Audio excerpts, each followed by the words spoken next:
People say you have a hard time opening up, that you don't know how to love, that you're afraid of connection. But maybe the problem isn't that you lack the ability to love.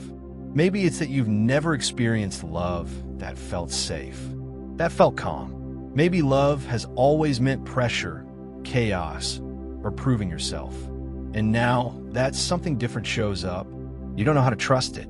Today, we talk about that kind of love, the one you never learned, because no one showed it to you with patience. Love always came with urgency.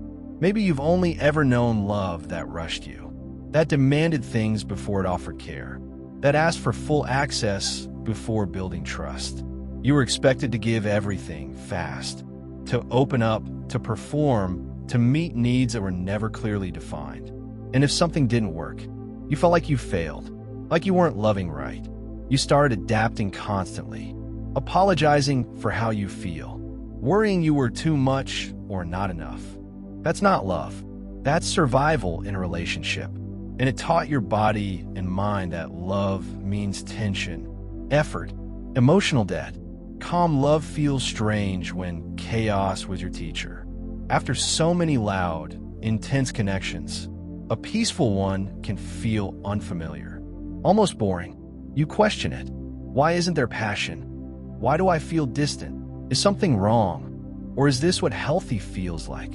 You're not broken. You're just used to relationships where instability equals intimacy, where drama meant desire, where conflict meant closeness, where pain meant proof. When love doesn't trigger those patterns, your nervous system doesn't know what to do. It doesn't feel safe. But it's not danger. It's the absence of it.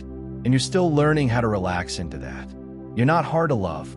You've just been trained to brace for pain. After enough failed connections, you start to think, maybe I'm the problem. Maybe I'm too guarded. Maybe I don't know how to be close. But maybe no one ever stayed long enough for you to feel safe. Maybe all you needed was someone consistent, calm, someone who didn't expect emotional perfection on day one. You're not difficult. You're protective. And there's a big difference.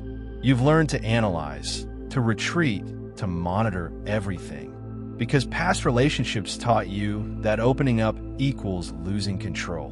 Now, you're trying to do something different. To stay, to feel, to trust, even when your reflex is to run. That's not weakness. That's healing. Calm love starts with how you treat yourself. Before you can accept love that's calm and steady from someone else, you need to offer it to yourself. Stop demanding quick answers. Stop labeling every emotion as a flaw. Stop rushing your process. Learn to love at your own pace. To sit with what's true without judgment. To stop performing for connection. That's where it begins. Not in the next relationship, but in the space you give yourself to be human. Love doesn't have to feel like a test.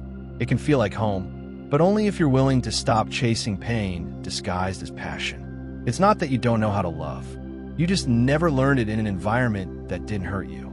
Now, you have a chance to rewrite that, not by rushing into something new, but by unlearning what never felt right to begin with. If this resonated with you, leave a comment. What kind of love did you grow up believing was normal? And what kind are you learning to accept now?